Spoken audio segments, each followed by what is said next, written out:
కష్టకాలాల్లో పవన్ అన్న నాకు ఫోన్ చేశారు. ఆనాడు బాబు గారిని జ్యుడిషియల్ రిమాండ్ కి పంపిస్తే నాకు ఫోన్ చేసిన మొదటి వ్యక్తి పవన్ అన్న. ఆ రోజే చెప్పారు, ధైర్యంగా ఉండు Lokesh, we're all with you.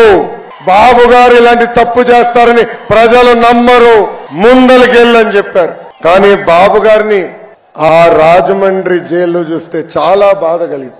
Babu గారు ఉన్న బ్యారక్, ఆయన మొదటిసారి ముఖ్యమంత్రి అయినప్పుడు కట్టిన బ్యారక్, ములాఖాత్ చేసిన రూము ఆయన మూడోసారి ముఖ్యమంత్రి అయినప్పుడు కట్టిన రూమ్. దేవుడు మాకు ఒక పరీక్ష పెట్టాడు అనుకున్నాడు. మనందరి అమ్మ భువనమ్మ మనకు అండగా నిలబడింది. నేను బాధపడి కళ్ళంత నీళ్లు పెట్టుకుంటే కొండంత భరోసా.